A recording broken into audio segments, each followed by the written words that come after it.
Asian cup বাছাই অভিযান শেষ হয়ে গেছে বাংলাদেশের, আবার শেষ হয়নি। 1980 সালে বাংলাদেশ প্রথম ও শেষবারের মতো এশিয়ান কাপ ফুটবলের মূল পর্বে খেলেছে। দীর্ঘদিন এমন স্বপ্ন আর দেখেনি এদেশের ফুটবল। সাফে পথ হারানো দলটিকে নিয়ে সেই স্বপ্ন ক্রমেই দূরে সরে গিয়েছিল।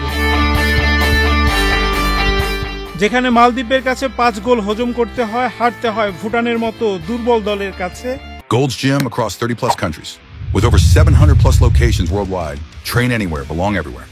এমন দল নিয়ে দক্ষিণ পূর্ব এশিয়া বা মধ্যপ্রাচ্যের দলগুলোর বিপক্ষে ভালো করে এশিয়ান কাপ খেলার আশা দুরাশা হয়ে উঠেছিল। তবে 2025 সালে এসে গল্পটা বদলে যায়। ফুটবল অঙ্গনে আওয়াজ ওঠে এশিয়ার শীর্ষ আসরে খেলার। আসলে মনোজগতে সেই সাহস সঞ্চার করেন হামজা দেওয়ান চৌধুরী। খুব চান্স আছে। আই থিঙ্ক আমরা ম্যাচে, আমি কোচের সঙ্গে ম্যাচে লাস্ট থিং হইছে খালি আমরা সব বিলিভ পারাইতাম। আমরা ট্যালেন্ট আছে, হার্ড ওয়ার্ক আছে, আমরা অ্যাগ্রেসিভনেস আছে, সবটা আছে। আমরা খালি লাস্ট স্টেপ আমরা ফার্স্ট উইন করিয়া এরপর আমরা বহুত কনফিডেন্স পাইয়া ইনশাল্লাহ আমরা উইনিং টিম। ইংল্যান্ড থেকে তার বাংলাদেশের জার্সি গায়ে জড়ানোর স্বপ্ন এদেশের ফুটবল প্রেমীদের যেন নতুন করে জাতীয় দল নিয়ে স্বপ্ন দেখায়। কানাডিয়ান লিগে খেলা সামির সময় চলে এলে সে দল ভারী হয়। ফাহমিদুল জায়ানদের মতো তরুণদের আগমন বাড়ায় সাহস।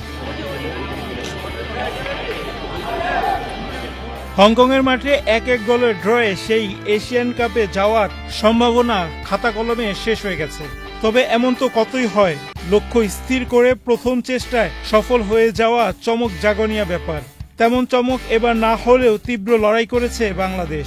এই গ্রুপ থেকে মূল পর্বে যাওয়ার লড়াইয়ে এগিয়ে থাকা হংকং বা সিঙ্গাপুরের চেয়ে খুব বেশি পিছিয়ে নেই বাংলাদেশ। 18 নভেম্বর জাতীয় স্টেডিয়ামে ভারতের বিপক্ষে ম্যাচটা বাছাই পর্বে এরই মধ্যে ডেড রাডার হয়ে গেছে। সিঙ্গাপুরের কাছে ঘরের মাঠে 2-1 গোলে হেরে যায় ভারত। এতে বাংলাদেশ ভারত 2 পয়েন্ট করে নিয়ে ছিটকে গেছে বাছাই পর্বের মূল লড়াই থেকে। নভেম্বরে এই দুই দলের তাই মর্যাদার লড়াই। নতুন কোচ খালিদ জামিলের অধীনে ভারতের নিজেদের ফিরে পাওয়া শুরু হতে পারে এখান থেকে। আর বাংলাদেশ নিজেদের যে অবস্থানে নিয়েছে সেখান থেকে আরও সামনে বাড়ার উপলক্ষ হতে পারে ভারত ম্যাচ। ঘরের মাঠে খেলা আর ভারতের সঙ্গে প্রতিদ্বন্দ্বিতার ইতিহাস মানলে আবারও এ ম্যাচ ঘিরে উন্মাদনা তৈরি হতে বাধ্য। হামজা সামিতরা ঠিকই যোগ দিবেন, এমনটাই নিশ্চিত করেছে টিম ম্যানেজমেন্ট। তবে সিঙ্গাপুর ও হংকংয়ের বিপক্ষে হলুদ কার্ড দেখায় ভারতের বিপক্ষে খেলা হবে না ফাহমিদুল ইসলামের। ভারত ম্যাচের জন্য বাংলাদেশ দলের ক্যাম্প শুরু হয়ে যাবে এ মাসের শেষ দিকে। আগামী সপ্তাহে ঘরোয়া ফুটবলের একটা রাউন্ড হবে।